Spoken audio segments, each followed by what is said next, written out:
So the general Hindu understanding is that Krishna is an avatar of Vishnu, and that is the understanding of the Madhva Sampradaya also,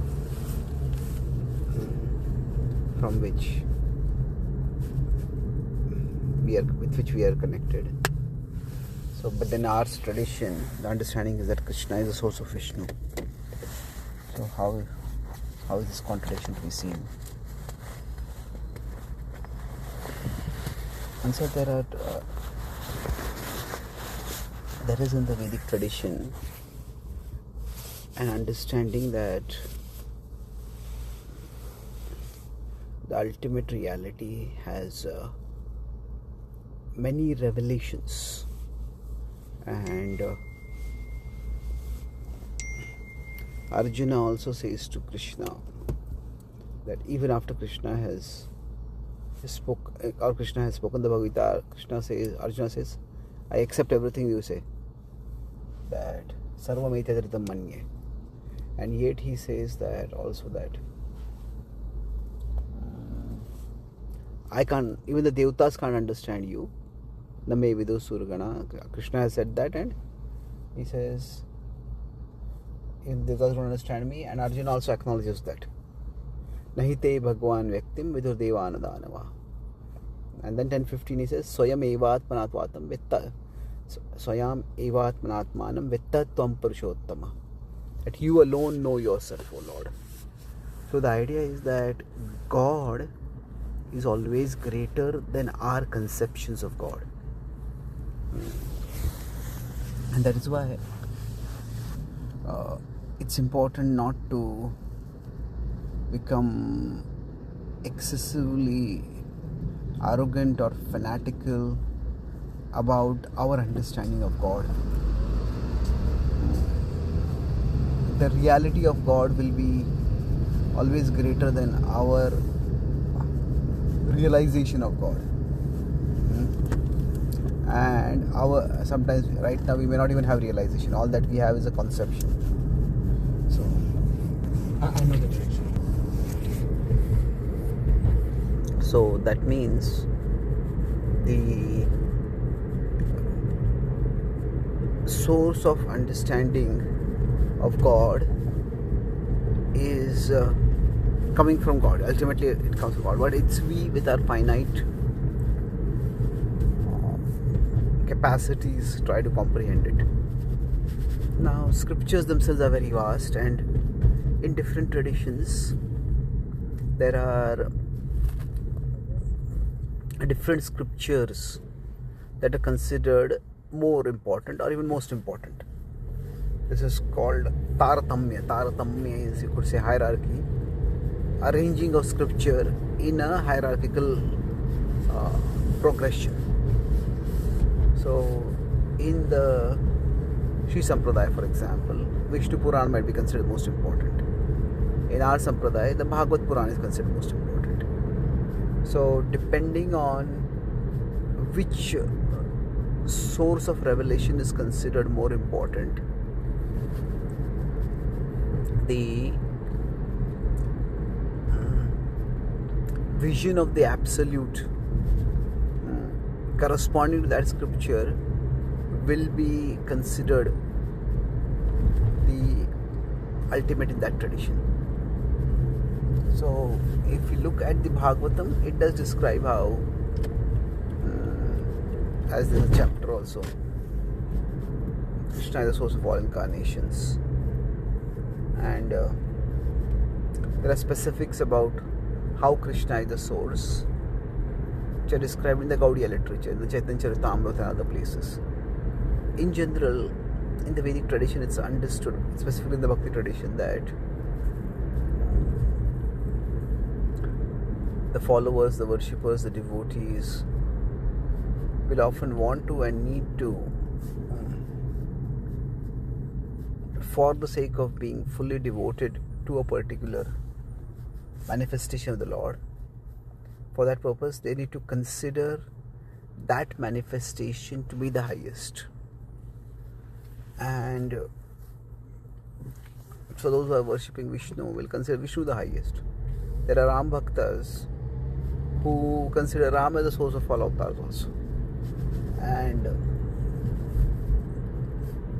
there is the Brihad Bhagavatamrita, which is written by Sanatana Goswami, which is a revelation of the subtleties and the glories of the spiritual worlds. And there it is described how the Gopakumar in his spiritual evolution goes through various phases till he goes to the spiritual world, and he goes to Vaikuntha, then he goes to Ayodhya, then he goes to Dwarka. Each place he's thrilled to be there, but afterwards he starts feeling a little discontent and feel I don't belong here. There must be something more. And then finally he realizes that Golok Vrindavan Krishna is the highest, and he comes back to earth, and from there goes to the Golok. Now, not incidentally, but very significantly also, when he's in Vaikuntha, it's described that the Vaikuntha Vasis consider Vishnu to be the source of all avatars. Ayodhya Vasis consider Ram to be the source of all avatars. Now, Sanatana Goswami does not consider it necessary to put in parenthesis over there, but they are all in Maya. No, there is a matter of subjectivity with respect to our attraction to the ultimate reality. So that subjectivity needs to be respected, and that's why the starting point about the reality of God will always be greater than our realization of God. That is one of the reasons why humility is required in the approach to these ultimate subjects. And we need to look at Achintya Bheda Bhed as a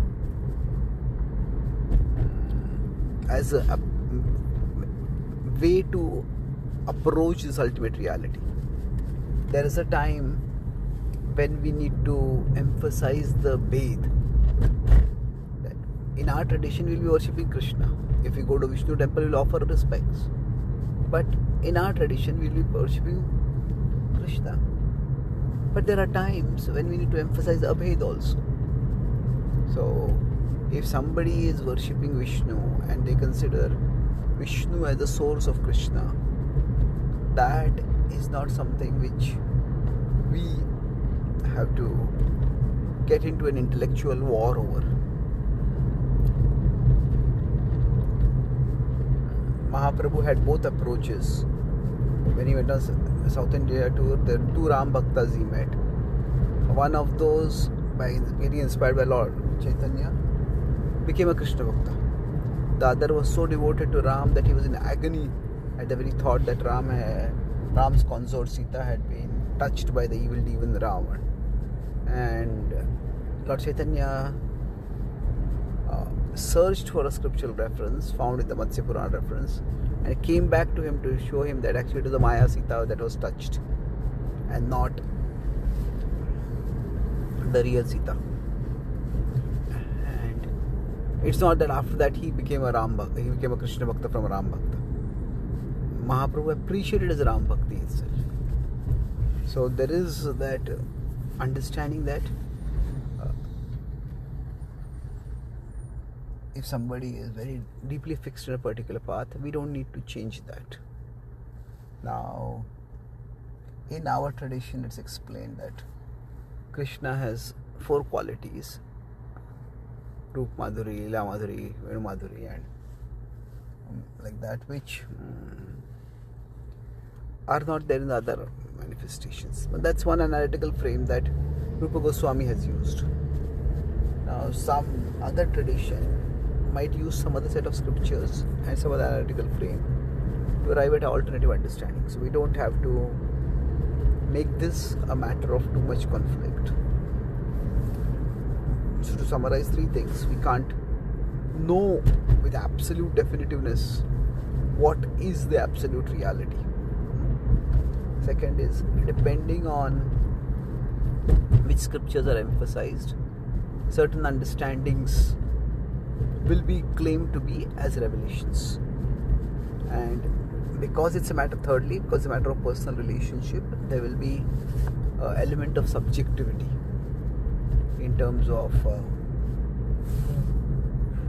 which manifestation one is attracted to, which manifestation one holds as dearest, and which manifestation one considers to be the greatest.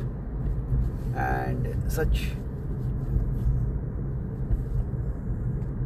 subjective sentiments need to be respected by seeing from the perspective of Achintya Veda.